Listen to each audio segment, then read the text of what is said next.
Rajshahi NESCO Northern electricity supply company একসময়ের আওয়ামী ঘরানার শ্রমিক লীগ নেতারা এখন পুনর্বাসিত হচ্ছেন জাতীয়তাবাদী দলীয় পরিচয়ে। অভিযোগ রয়েছে এই পুনর্বাসন প্রক্রিয়ার পেছনে মাস্টারমাইন্ড হিসেবে কাজ করছেন মহানগর শ্রমিক দলের সভাপতি রফিক আলী পাখি। কিছু সুবিধাভোগী নেতা যারা অতীতে আওয়ামী লীগের ছায়ায় থেকে রাজনৈতিক ফায়দা লুটেছেন, আজ তারা রাজনৈতিক আদর্শকে বৃদ্ধাঙ্গুলি দেখিয়ে ব্যক্তিগত স্বার্থসিদ্ধির লক্ষ্যে এক সময়ের আওয়ামী ঘরানার বিতর্কিত ব্যক্তিদের পুনর্বাসনের মাধ্যমে নেসকোতে নিজেদের প্রভাব বিস্তারে ব্যস্ত। ফলে আদর্শভিত্তিক রাজনীতি আজ প্রশ্নবিদ্ধ এবং প্রতিষ্ঠানের অভ্যন্তরে দুর্নীতি নতুনভাবে ডালপালা মেলেছে।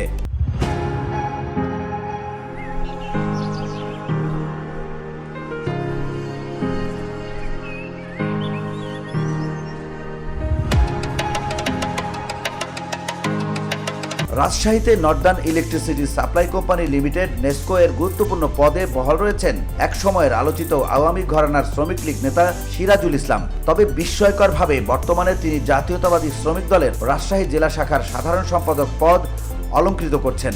রাজনৈতিক পরিচয় পাল্টে ফের সুবিধাভোগী হয়ে ওঠা এই নেতার বিরুদ্ধে উঠেছে নানা অনিয়ম দুর্নীতির অভিযোগ। সূত্র জানায় ২০২৩ সালে নেসকো বিদ্যুৎ শ্রমিক লীগের কেন্দ্রীয় কমিটির সভাপতি প্রভাস কুমার আচার্য ও সাধারণ সম্পাদক মোহাম্মদ আব্দুস সোহেলের স্বাক্ষরে রাজশাহীর ১৩ সদস্য বিশিষ্ট শ্রমিক লীগ কমিটি অনুমোদিত হয়। সেখানে সিরাজুল ইসলাম ছিলেন সহসভাপতি পদে, কিন্তু জুলাই বিপ্লব পরবর্তী রাজনৈতিক মোড় পরিবর্তনের সুযোগে তিনি বিএনপি ঘরানার শ্রমিক সংগঠনের স্থান করে নেন। সিরাজুল ইসলাম বর্তমানে নেসকো বিভাগ ৩-এর একজন স্টোর কিপার হিসেবে দায়িত্ব পালন করছেন, অথচ তার সরকারি নিয়োগ ফোরম্যান পদে, যার কাজ মূলত লাইনের সরাসরি বিদ্যুৎ সঞ্চালন, মেরামত ও মনিটরিং। কিন্তু তিনি সে দায়িত্ব না পালন করেও স্টোর কিপারের দপ্তরে বসে নিয়মিত অফিস না করে মাসে প্রায় ৩২ ঘন্টায় ওভারটাইম বিল উত্তোলন করছেন বলে অভিযোগ রয়েছে। তার বিরুদ্ধে আরও অভিযোগ রয়েছে তিনি মিটার সিলিং ও মিটার পরিবর্তনের নামে গ্রাহকদের কাছ থেকে নিয়ম বহির্ভূতভাবে অর্থ আদায় করছেন, যা ফিডার ইনচার্জ বা সাব অ্যাসিস্ট্যান্ট ইঞ্জিনিয়ারের দায়িত্বের কাজ। নেসকোর একাধিক কর্মকর্তা কর্মচারী ক্ষোভ প্রকাশ করে বলেন, একসময় আওয়ামী সরকারের ছায়া থেকে ক্ষমতা ভোগ করেছেন সিরাজুল, এখন জাতীয়তাবাদী ট্যাগ লাগিয়ে আবার পুরনো অনিয়মের চর্চা করছেন। এটা আমাদের প্রতিষ্ঠানের ভাবমূর্তির জন্য হুমকি।